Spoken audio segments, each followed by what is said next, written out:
setting goals you know you can reach. And when you do that, that fear, that insecurity, that doubt, that's where you grow.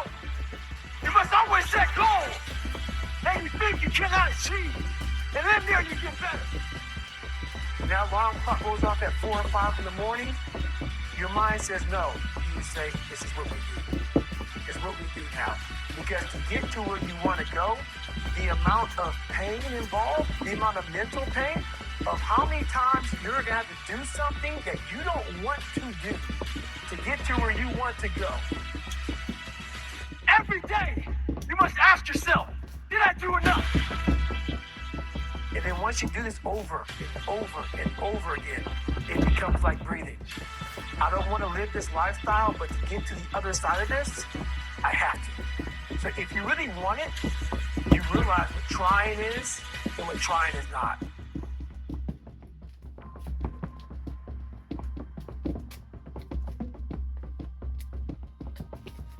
Your brain is the most powerful weapon in the world. Once you put away your phones and your computers and all that shit we have nowadays, your brain is the only thing you have when you're going through depression, when you're going through hard times, you're going through death, real life shit. You can't Google that shit, man. You're alone. You're alone. You may have a shrink you're going to, you may have a best friend you're going to, but there's 24 hours in the day where you're alone in this brain. And your brain is talking to you in all kind of ways. And it wants to control you, pull you in these different pockets. If you can't control your own brain and your brain controls you, you're fucked. You got to tell your brain where you want to go and how you want to go and how you want to get there. You got to control it. If not, it's over. So, all I knew back then was hard work. You gotta work hard. You gotta work hard. I can't get this paragraph. I can't remember what the fuck's in this paragraph to pass this test in the military. Read again. Still not getting it. Read again. But if you're not getting it, write it out. And that's how I started learning. I realized if I keep going back and going back and going back until the shit just becomes, your mind will say, well, okay, we're gonna figure it out. We'll find a way. Because he is not going to stop. It's not, I will try one more time. No, alarm clock goes off, woo, we're going back. I can't read right, we're going back.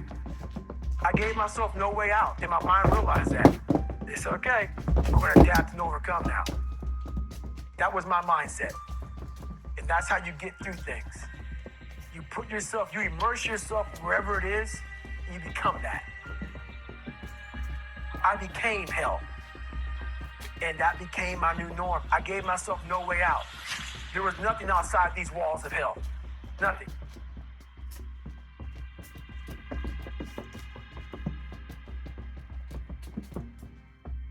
I watched this segment on TV about these guys going through Navy SEAL training.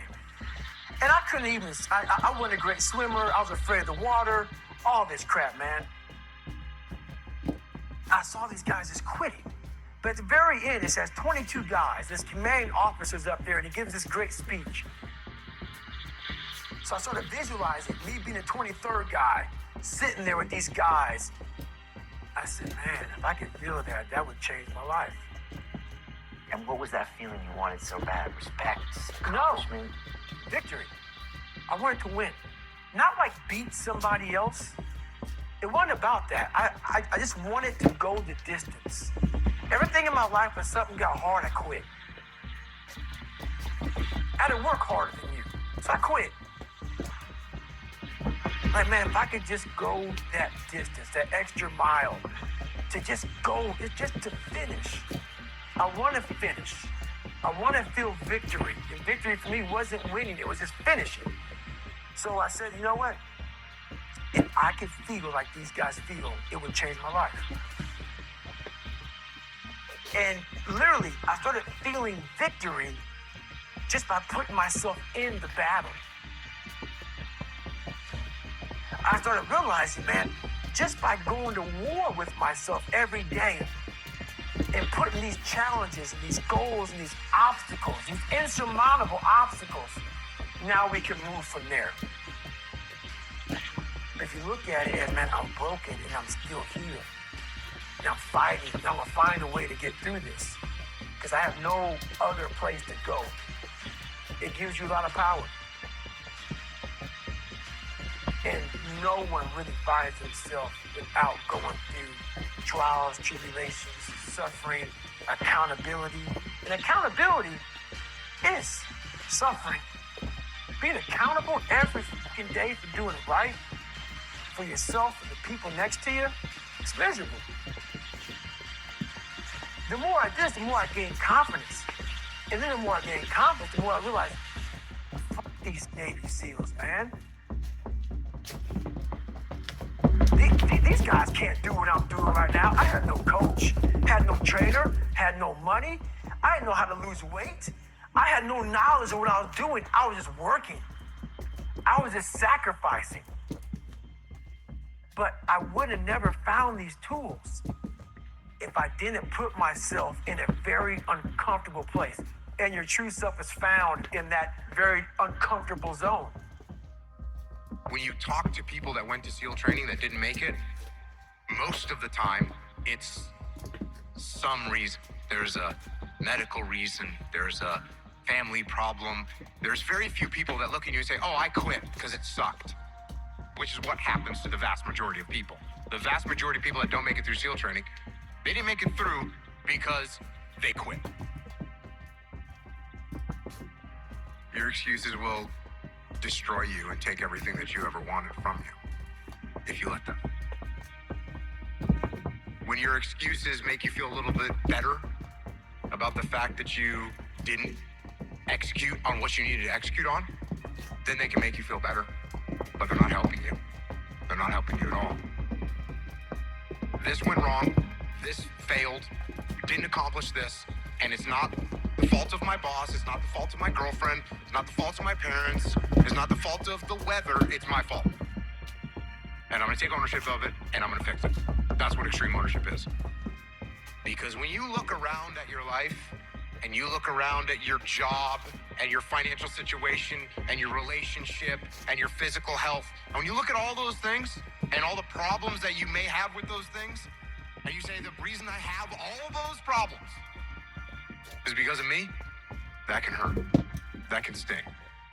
And a lot of times our ego rejects that and makes excuses and lies. And then we don't have to change anything. And then nothing changes. When the excuses all go away and people can actually confront the fact that this is all because of me, it hurts, but it's also unbelievably empowering. Because the more discipline you have in your life, the more freedom you will end up with. So if you lack the discipline to exercise and eat healthy, you will end up being a slave to disease. If you lack the discipline to work hard, save your money, you will end up a slave to finances. If you lack the discipline to manage your time correctly, you will end up with no free time. If you have self-discipline, if you have the discipline to save your money and work hard and invest your money properly, if you have the discipline to manage your time correctly and not waste a bunch of time, if you have the discipline to exercise and eat healthy, you will end up with freedom. And you're gonna start to progress in every aspect of your life. And you'll see that if you have that kind of discipline right now, you're gonna end up with freedom. If you have discipline, you will attain freedom. Go try and accomplish something that's hard. You may win, you may lose, you may succeed, you may fail. I'll tell you what, you'll be better. And if you don't have that kind of discipline, and you don't work hard, and you don't exercise, and you don't apply yourself, you're gonna end up shackled. So if you're in the woods and you don't know where to go, start walking. You gotta start walking because the perspective's not gonna change. You have to start moving forward. But standing there, lost, and not doing anything is just waiting to die, waiting to starve to death. Don't let that happen. I think it's really important because as men, we get conflicting messages about emotion and how to express it and what that looks like. And there's a lot of men struggling right now. Every human faces challenges, and you don't know what they've been through. Suppressing them isn't going to help, and nor is letting them run your life. Because you're sad, now you're going to make a bunch of bad decisions because you're sad. No, it doesn't work like that. It doesn't work like that. You're sad, okay. You get emotional sometimes, okay. Got it. Now, get control of your emotions and carry on with your life. And sometimes you're going to get hit with those waves. And that's okay. Oh, I'm having an emotional moment right now. There's something wrong with me. No, there's nothing wrong with you. There's nothing wrong with you. The other extreme is, oh, I'm letting my emotions run my life and I'm making a bunch of bad decisions. And my excuse is, well, you know, I lost some friends or I had this traumatic experience happen to me. That's why I'm doing. That's just an excuse. And it's a very easy excuse. Guess what? It's time to carry on. Remember, don't dwell. I'm in control. This is my life. If you are in the problem, you won't see the solution to the problem. Take a step back, detach from the chaos, detach from the mayhem, detach from your emotions, detach from your ego, and be able to assess the best way to execute. That is the job of a leader. If you take any trait of a human being and you take it to an extreme, masculine or feminine or otherwise, you take it to an extreme, it's going to be a problem. Is it good to have no emotions whatsoever? No, that's called a sociopath. Is it good to let your emotions run your life and make your decisions based on your emotions? No, that's not good either. What do we want to be as a human, as a man? We want to be balanced. It's much easier to be extreme. It's much easier to say, oh, no emotions, cool, and turn them off. That's easier. Or total emotion mayhem, that's easier. It's harder to find balance. It's harder to find balance in business. It's harder to find balance in life. It's hard to find balance, but you have to be balanced. Because what I want is for the team to win. So be balanced. You're going to be okay.